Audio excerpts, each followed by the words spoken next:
Greetings. Today we have the honor at the Josef Korbel School of International Studies at the University of Denver to host President Alejandro Toledo of Peru and also First Lady Eliane Karp-Toledo of Peru. And we're hosting them here at our new Center for Latin American Studies, our Latin America Center.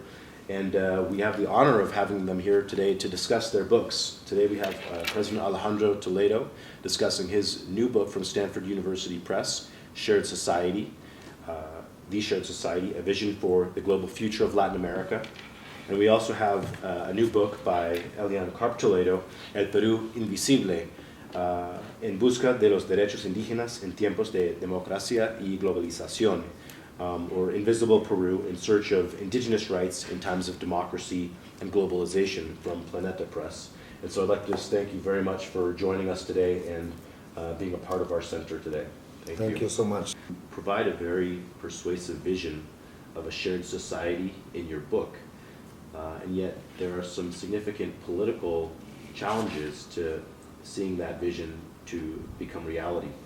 And so I'm wondering if you have any insights on how we can overcome some of the political obstacles to actually reach a shared society, and especially because the Latin America region, as we know, has historically been characterized by inequality and by political clientelism, which are factors that are very difficult to overcome to reach a more inclusive society. It's a good question. I think that the region and the world needs more leadership and less politics. Number two, we need to have the courage to make state policy decisions, thinking in the next generations rather than the next elections. Third, we need to strengthen the institutions.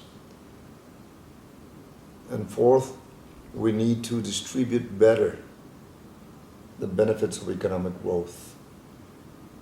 We cannot fall on the irresponsibility of redistributing poverty. That's why growth, economic growth, is an indispensable component. But as a social scientist and as an economist, economic growth is a mean, not an end. People describe me in the world as having managed the economy in reverse from recession to 7.5% economic growth. But that's not my pride, to be honest. I'm glad and I'm thankful.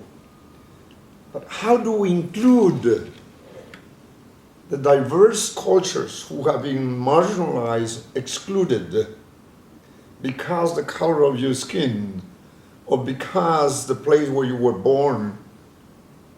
And that requires delivered social policies that goes beyond the trickle-down policies that it had been in the past.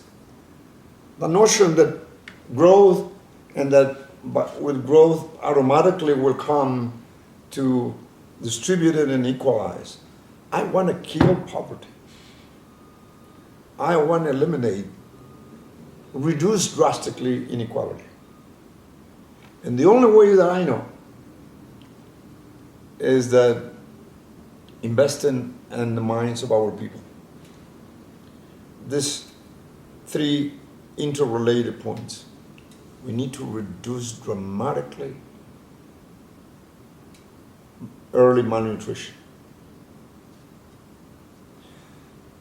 Empirical evidence of the medicos, I'm not a medical doctor, says that the intellectual capacity of an individual is defined in the first years of their life, even at the mother's tummy.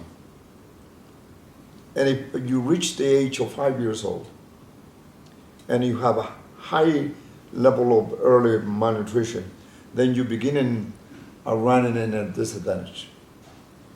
Quality of healthcare, quality of education. I am free, and I'm telling you, I came to this prestigious university and at the center and the discussion with you, thanks to education. I am free thanks to education.